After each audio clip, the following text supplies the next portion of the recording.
He has a bachelor's in exercise science and is a certified strength and conditioning specialist and personal trainer. He graduated from Canandaigua Academy and moved to Abilene, Texas, where he learned the fitness field. He moved back home with motivation to help others in his hometown and a new perspective and to share what he learned with others.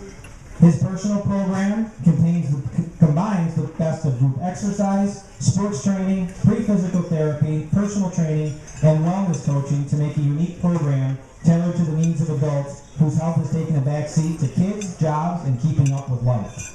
He is here to share his fascinating story of Tall Trainer Fitness and lessons he has learned in the last 10 years in business. Please join me in welcoming the Tall Trainer, Jeremy Gierman.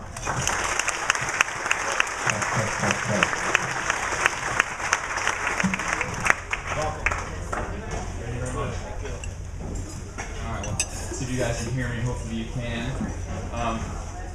First, I want to say thank you to our title sponsor, the Chamber of Commerce, you guys for sponsoring the Keynote here, and then of course our award recipients.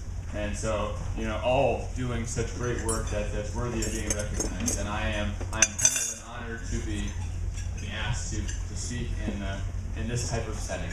And so, I hope to make this time worthwhile to you, and you not want these minutes of your life back.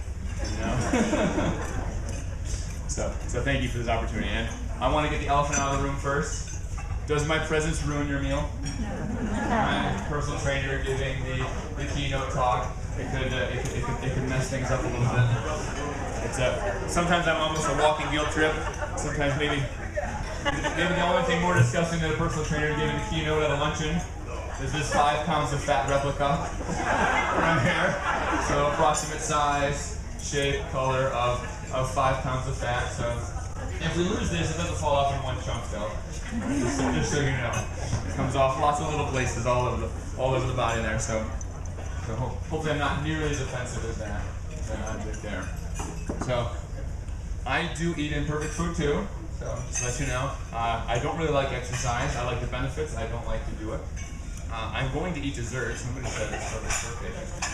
So that sounds lovely. And I'm more like you guys need to think. I'm probably a little bit weirder, but I'm more like you guys than you think. I have to juggle, my social, my social, that should be a lot smaller circle, right there. But I'm running a business, my own personal health, I just have to keep that ball in the air sometimes, even as a trainer, being a parent, being a spouse, my growth, and helping the community. And we all have a lot of those balls that we're juggling all the time. And so I'm in there with you guys on that juggle there. And so in a lot of ways, starting in my business, I feel kind of like an infant, just starting out here, So that's actually a picture of my daughter in her first bath at our house. But I put my face there, so she's a lot cuter than that picture there. And so I feel like I'm just getting started on a lot of stuff. Some of you guys have a lot more, awesome things that you could share. But they probably figured, he likes to talk a lot, so let's bring him in. And so I'll tell my story just a little bit, the story of how the business went. I love business stories, like how they got going, how they got started, so I'm going to share that with you guys. And so basically, I'll give you the really short version of it. Is I got in through sports, but I'm not that great at athlete. And so I had to work really hard for everything I got out of that. Now, in that working hard process, I did a lot of things wrong, and so I hurt myself a bunch of times. And that hurting myself a bunch of times, that kind of led me into my double major, which was kind of like a pre-physical therapy track, and then teaching and coaching. I really kind of planned I was probably going to end up a teacher and a coach.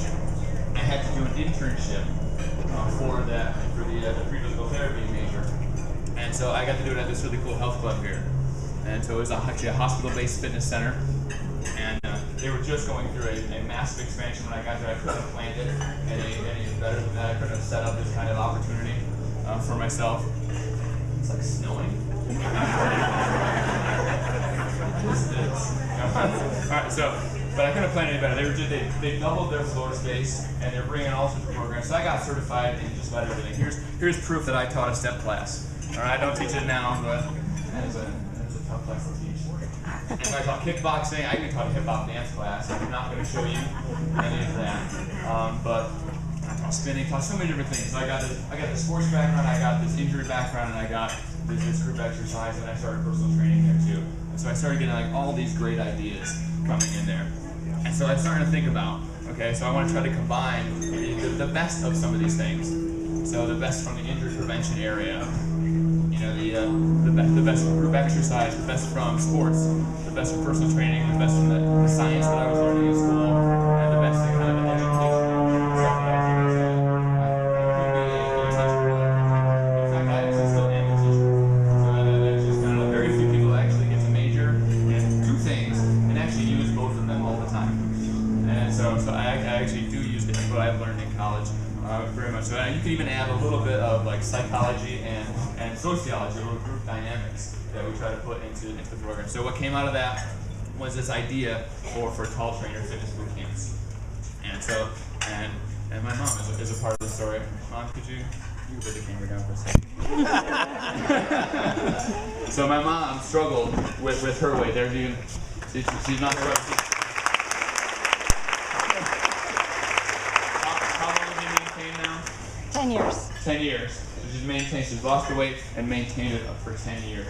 And that's a tough thing. So losing the weight is a tough thing. And one thing we found working with people is sometimes keeping it off is the tougher thing. Is how many people have lost 20 pounds and gained it back again ever in your life? Raise your hand. Some of you are We didn't get to the first part. Losing the 20.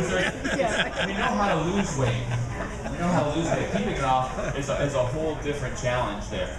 You know, so most of our clients come to us because they've gone up and down, you know, dozens of times. Some people even swear they must have done it hundreds of times. You know, it's through that cycle. And so, you know, just figuring out, like, just seeing my mom go through that challenge. So just the household I grew up in, she was depressed. She was very closed off, and so I said, like, this is a big problem. This is a big issue, because if we can free up some of these people, you know, to live happier, to live more energetic, they can serve more, they can do more. And so, you know, and so that's where I started thinking, okay, this, I think is what I want to do. And so, and I also kind of wanted to get back towards family, and I thought, you know, I grew up around in Canandaigua. I went away to Texas for 6 years, went to school there, and then was working at this health club. And if I stayed there, it was still a great place. So I was like, where can I go that I could help out and bring something new, bring something fresh? And I said, I'll go home.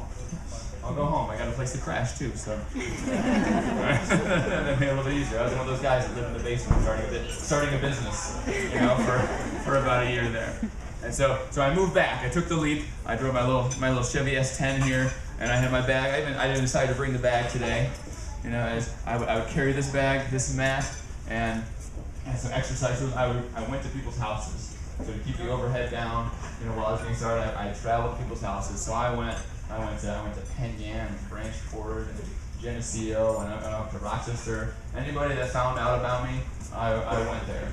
And so I was traveling all over the place. I did actually get to train some people in Canandaigua too, which was nice. So I didn't have to travel quite so far, you know, for that. And so I just everything I could possibly, yes to everything in there. And finally it got to where it was big enough where I could start thinking, okay, I want to start this goal of getting these people together and having a place where they can meet. And so that's where the first studio came from. You can't see it really well, but there's windows over there. You can tell those are windows. But and so 2008 we moved in there, and that was a big struggle right there. We wanted to trying to find a small space that I could afford, you know, to move into. And actually that one, the zoning wouldn't go through on that because it was downstairs level in the downtown area, and they want retail in there for good reason. But it was a back entrance and stuff, so it took about 5 months, you know, past when I thought I was going to be in there to actually get it approved. And I have a lot of people to thank for that. There's a lot of people that went to that, other businesses, people in the community that said, hey, come on, let this guy have a shot at this. And so we got it approved. We were in there 2 years. And then, somewhere in that time, you know, I got married to my beautiful wife, Sarah here, and that was probably the best thing in this whole story, you know. But everything got better from that point, and so we got married, and so we started doing some of this stuff together, and that was kind of I guess a dream of mine, a dream for many people, is to be able to work together. Sometimes it's tough though. It's tough sometimes working together, but and so then we expanded. And so we took out the wall in between, so it's the same space there. can see the windows over there still the same. But we took out the wall in between, and so we got to bump out. So we had 2 years in there, and we got to expand. In the first year that we were in this new space, after about a year there, I was like, I wish we had more space. But we signed a 3-year lease, so we stayed. We kept that going, and so we kept growing, from that point. And so now, in 2013, we moved into our current Shangri-La, and I love it. It had tall ceilings, just so much air to breathe, and I really enjoy that. So it is so much more space there. Now you look at this, you go, there's not a lot of stuff in there, for a gym or fitness center. And we still have kept it very close to the roots. Is that it's not so much about using a lot of equipment, it's about using our body in the way that it needs to move. And so that's where we're at. And then my story is really a story of a lot of people that have helped me out. And so Ron Richard, the manager of the health club that I worked at, he groomed me so I got to go to conferences on how to run health clubs, things like that, like high level things. It was awesome. And so the clients and the staff at the health club, I started off as an intern there and just built up from there. My college at ACU, I learned so much down there. My mom and dad, for everything that they've passed on to me, good and bad. There's always some of those. And then a place to live while I got it started. So I literally was the guy that lived in his parents' house starting a business. I was like, I don't want to be that guy. And that just fueled me every day. Every day I'm like, I don't want to be that guy, I don't want to be that guy. So it got me out doing stuff. I was like, this has got to work. I want to see this work. The chamber was a huge thing. In fact, one of the first steps I did when I started up my business is I joined the chamber. That was early on. I had hardly any money to scrape together, but I was like, I need to learn from other business people. I need to be around other business people. I need to be able to connect. I need to be a part of this community too. And so I joined very, very early on, and I also spammed everybody. So sorry about that. I got the email list and I sent out newsletters to everybody. And that did help. So if you got one of those, you can unsubscribe. It's okay. No problem with that. So those first clients, all the ones after. Chris Costello, he was my landlord who really worked on getting me that first shot. Charlie Ash, he had a space to rent in the meantime. While I was working at Prima Bras with Lisa and other supportive businesses, some that are no longer in business, some that are still. Diana Park West, we did a team up thing, and that was a big boost to me. So we did a makeover challenge, and that was really, really huge. And Denny Messenger, they wrote a couple articles early on, and that just here I am, I'm a guy driving around in his truck. I don't really have a lot of exposure. I don't have a lot of money. I don't have a lot of sway. I don't have a lot of influence. And so just those little articles were really, really helpful for people to actually hear that I even existed. It was just tough for people to even find out that you exist when you have a business. Sometimes you think, you open the doors and like everybody's just going flooding in. That's what I thought. I actually thought I was going to put that first little business card sized ad, in there, and I was just going to start getting those phone calls. And then when nobody calls, you're going to go, okay, this is tougher than I thought.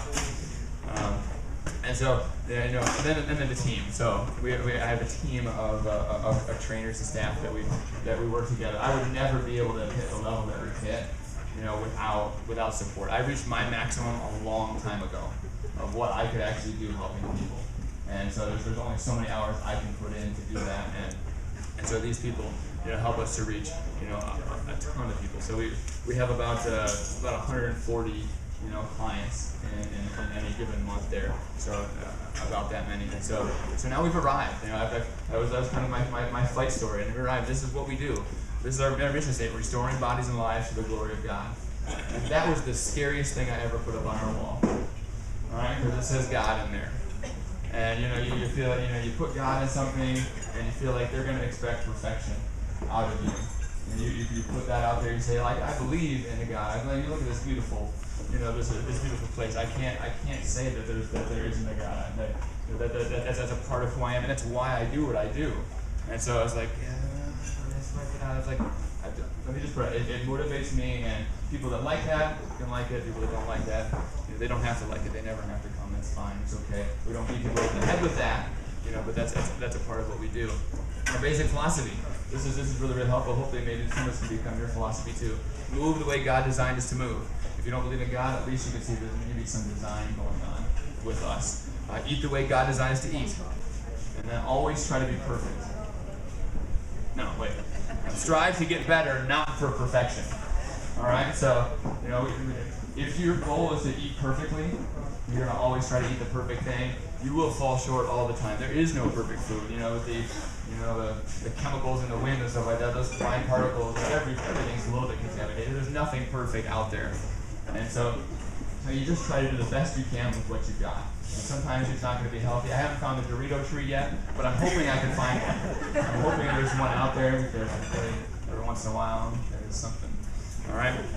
And then move the way God designed us to move. I'm not going to turn my car, and I don't think God designed us to travel at 55, 65 miles an hour. You can just tell the way our body hits something. No, that's not good. That doesn't make sense. But we still do those things. But now we're going to try to decrease some of that stuff. So, I don't think God designed us to sit as much as we do. So let's all stand up for a moment. Yes. All right, yeah. Some of you may have been looking forward to an opportunity to stand up. Oh my goodness. See, there you go. Stretch if you want. Oh boy. Now I'm not going to make you do anything too ridiculous or anything like that. Okay, we're going to squat, jumping jacks. What's next here? All right, just standing for a moment is really good for our body. So we sit so often during the day. That's not the way God designed our bodies to work.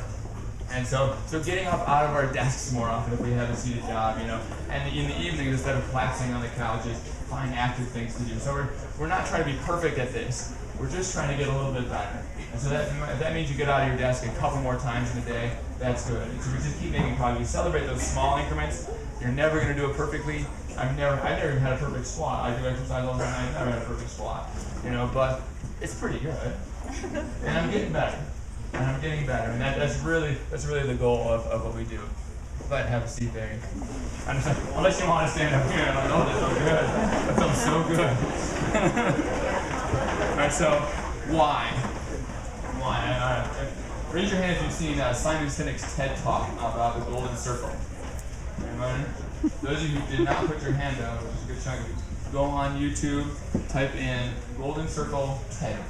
All right, it's a beautiful talk, and he talks about why. And so he has these we believe statements. So I was like, I need a we believe statement for what I do.